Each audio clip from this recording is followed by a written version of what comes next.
Hai, jumpa lagi bersama saya Lintong di Belajar Asik.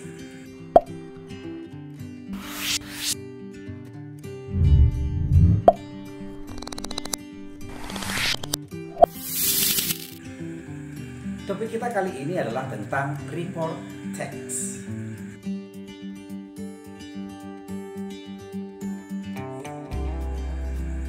Barangkali kita sering mengalami kesulitan untuk mengenal apa itu report text. Terlebih ketika kita disuruh untuk menulis teks report itu sendiri, meskipun itu hanya secara singkat. Walaupun kita sudah paham tentang generic structure-nya dan lain sebagainya, namun ketika kita diminta menuliskannya, kita sering mengalami kesulitan. Nah, pada video kali ini kita akan mengupas tuntas masalah-masalah tersebut. Jika video ini cukup bermanfaat bagi Anda, jangan lupa subscribe, like, comment, dan share video ini kepada seluruh teman kamu supaya semua kebagian ilmunya. Ingat, berbagi itu indah dan subscribe itu gratis. Oke, selamat belajar. Mari kita mulai.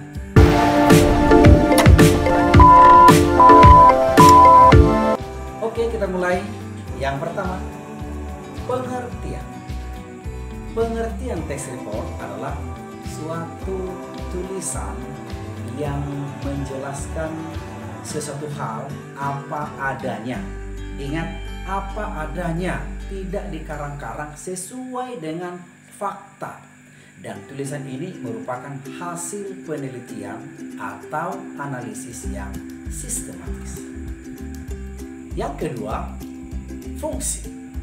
Fungsi teks report adalah untuk menjelaskan sesuatu, baik itu makhluk hidup, benda, atau fenomena secara umum. Ingat, secara umum, tidak secara khusus. Apa maksudnya secara umum? Ini penting untuk kita ketahui. Apa maksudnya secara umum? Misal, jika kita berbicara tentang dogs. Dogs itu berarti dogs secara umum. Jadi kita berbicara tentang misalnya jenis-jenis anjing, tingkah lakunya yang secara umum. Jadi jika dia maksudnya secara khusus, berarti itu adalah dog. For example, my dog Blackie, berarti hanya satu ekor. Sedangkan tadi kalau dogs itu sudah lebih dari satu. Itu maksudnya secara umum. Dan kalau secara khusus, berarti kita berbicara tentang si Blackie tadi. Kita tidak bicara tentang dog yang lain. Kita hanya berbicara tentang my dog Blackie. Itulah dia secara khusus, supaya nanti tidak terjadi kesalahan. Selanjutnya, tujuan. Tujuan teks report atau tujuan penulis menuliskan teks report itu adalah untuk menggambarkan, untuk mendeskripsikan, atau untuk menjelaskan tentang objek dari teks report itu sendiri. Yang keempat, ciri-ciri. Ciri-ciri daripada teks report. Ini perlu kita ketahui supaya kita bisa lebih gampang mengenal teks report itu sendiri. Ciri-ciri yang pertama, bahwa teks report ini berisikan tentang fakta-fakta. Ciri-ciri yang kedua, judulnya itu secara umum, tidak mendetail secara khusus, tetapi secara umum. Itu yang tadi yang kita jelaskan sebelumnya, dogs, tidak dengan dog. Maka kalau secara umum dia berarti judulnya dogs. Oke, baik. Ciri-ciri yang ketiga, menggunakan simple present tense. Dan ciri-ciri yang keempat adalah menggunakan kata benda umum. Nah, sama seperti yang tadi ya, menggunakan kata benda umum. Contohnya sama, dogs.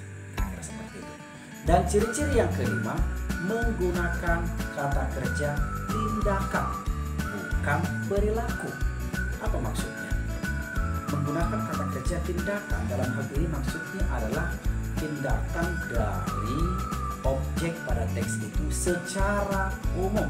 Sedangkan perilaku itu adalah bisa juga disebutkan tindakan, tapi tindakan dari objek teks report itu secara khusus.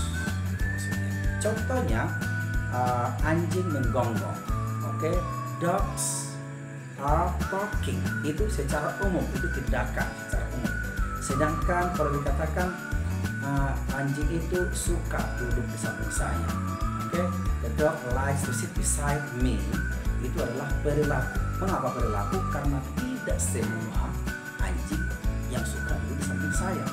Barangkali itu karena anjing saya, seperti namanya my dog Blackie. Oke? Yang kelima, generic structure. Generic structure dari text report ada dua. Yang pertama, general classification, dan yang kedua, description. General classification berisi tentang pernyataan umum yang menjelaskan keterangan tentang objek teks tersebut. Sedangkan description adalah memberikan gambaran situasi yang terjadi atau fenomena, baik itu bagian-bagiannya, sifat, tingkah lakunya, maupun perilaku dari objek teks tersebut. Tapi ingat bahwa ini bukanlah informasi, maksudnya bahwa ini bukanlah teks berita, bukan berita, tetapi teks report yang merupakan hasil dari penelitian. Yang keenam, common questions. Maksudnya adalah pertanyaan-pertanyaan yang lazim muncul pada teks ketika kita mengerjakan suatu ujian barangkali gitu ya. Yang pertama, menentukan jenis teks.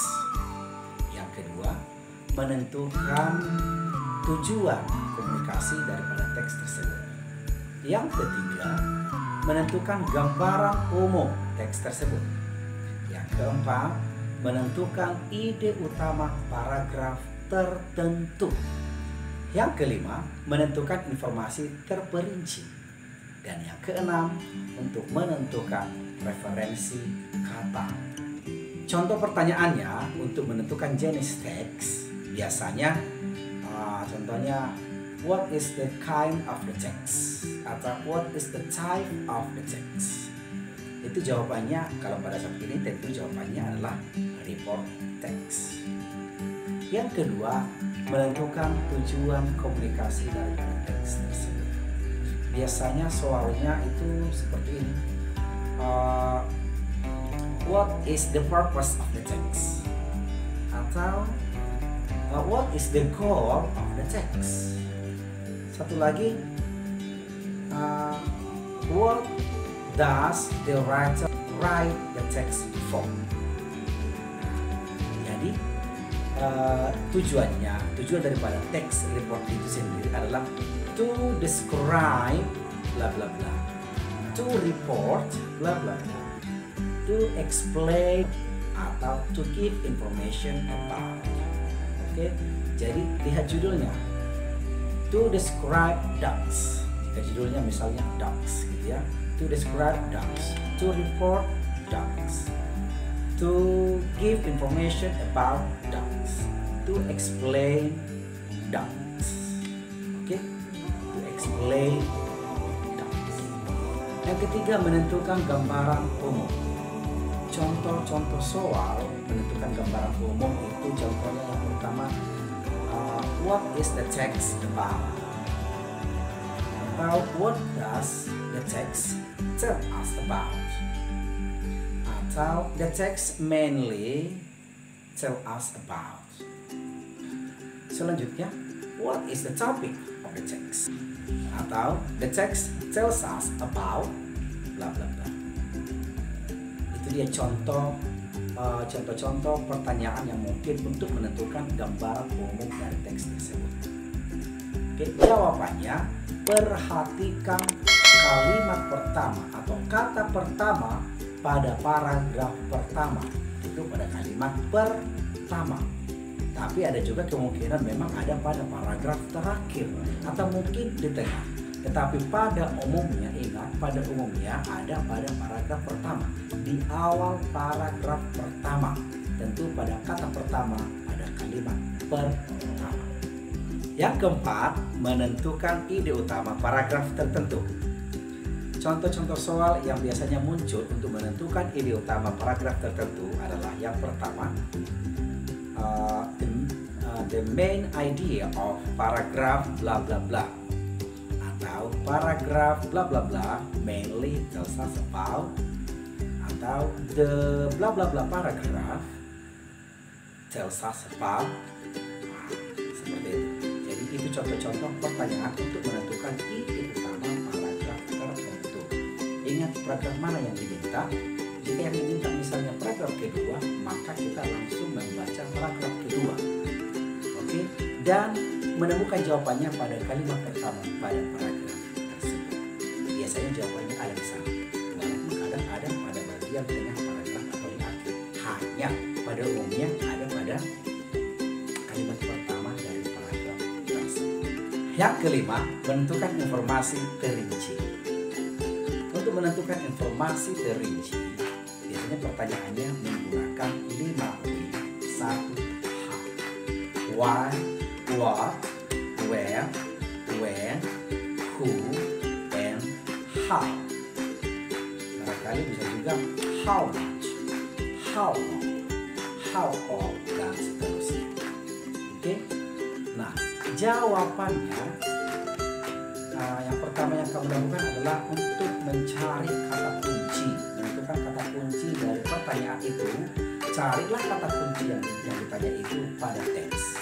Biasanya jawabannya ada pada kalimat sebelum kata kunci itu atau kalimat sesudah kata kunci itu. Gampang kan?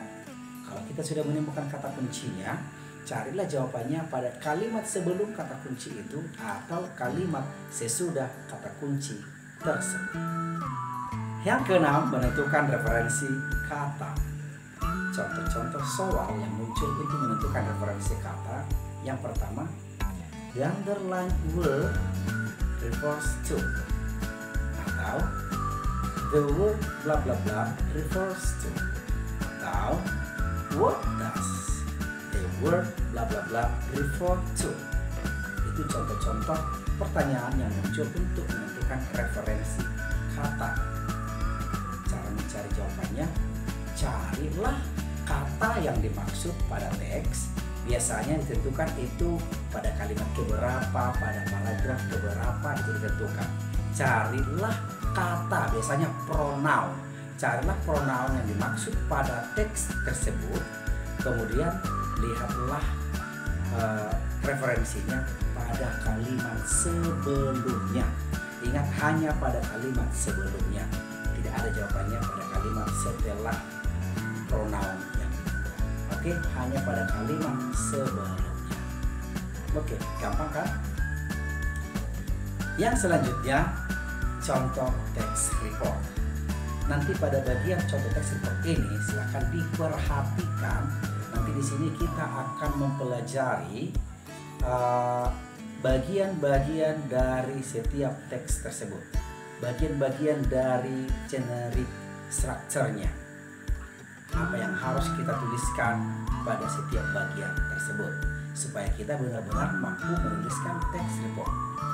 Kalau yang sebelumnya tadi kita sudah mengenal teks report, generic structure-nya, common questions, ya kita menjawab pertanyaan, kita bisa menemukan jawabannya dengan cepat sesuai dengan petunjuk-petunjuk yang tadi.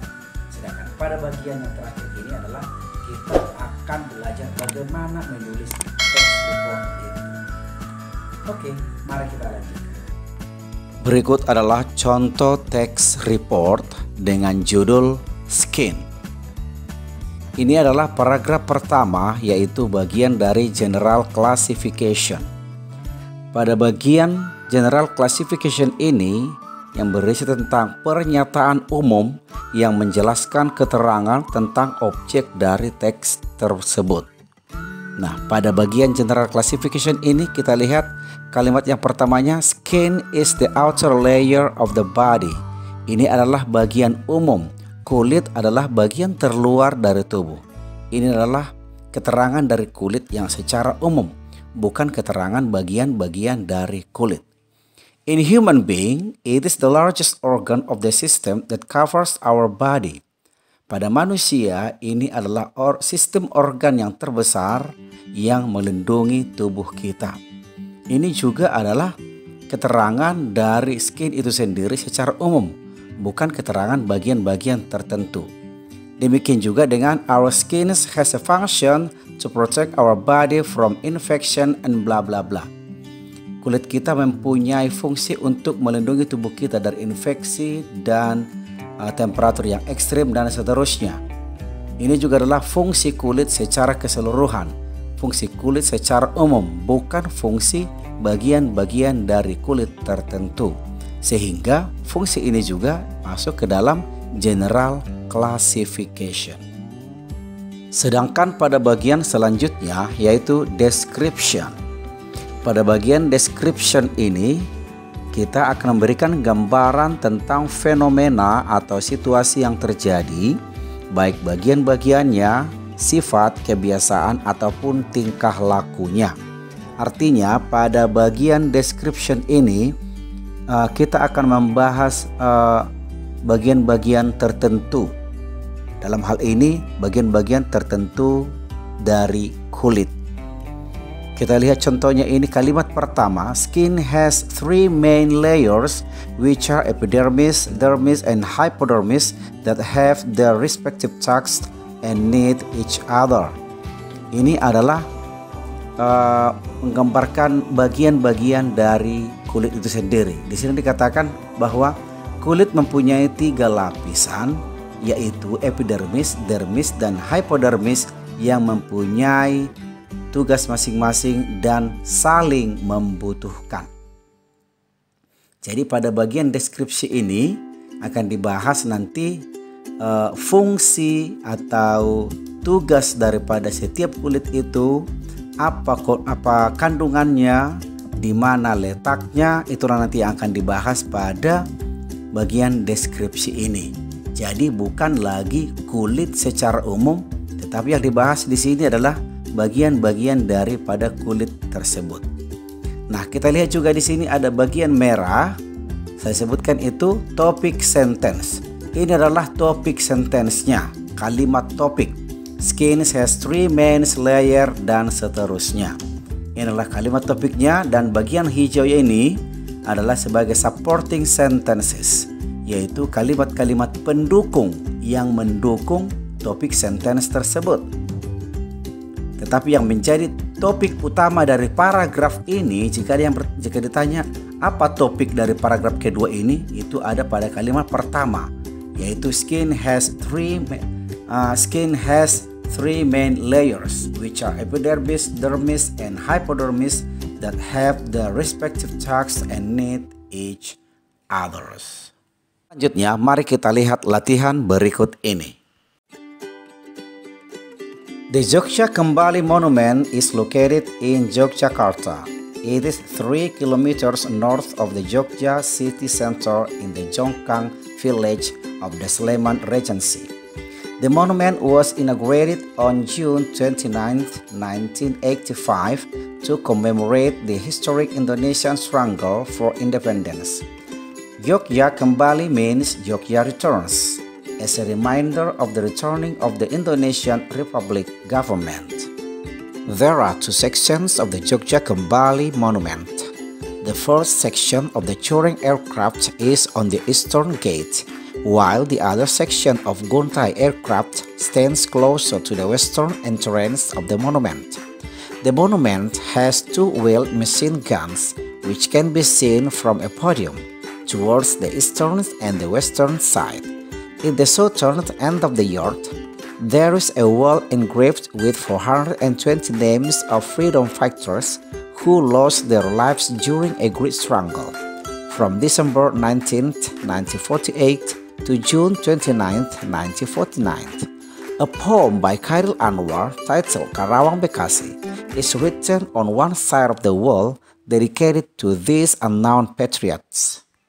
The Jogja Kembali monument is surrounded by fish ponds. It is divided into 4 alleys which lead to the main building.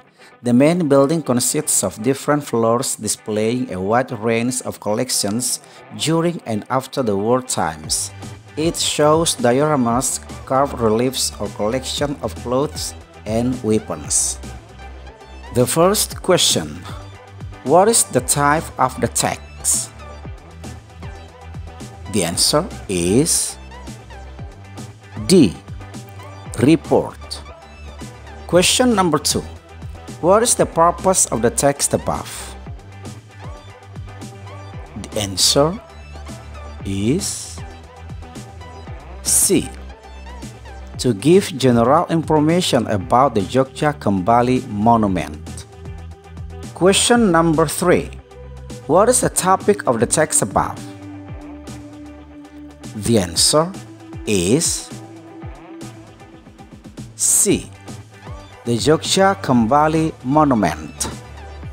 Question number 4. Where is the Jogja Kembali monument located? The answer is C. In the Jongkang village of the Sleman Regency, 3 kilometers north of the Jogja city. Question number 5. What can be found in western entrance of the monument? The answer is B. A replica of the Guntai aircraft. And question number 6. What is the main idea of paragraph 3? The answer is B. The Jogja Kembali monument is surrounded by fish ponds. Sampai di sini penjelasan singkat tentang text report. Semoga bermanfaat. Bye.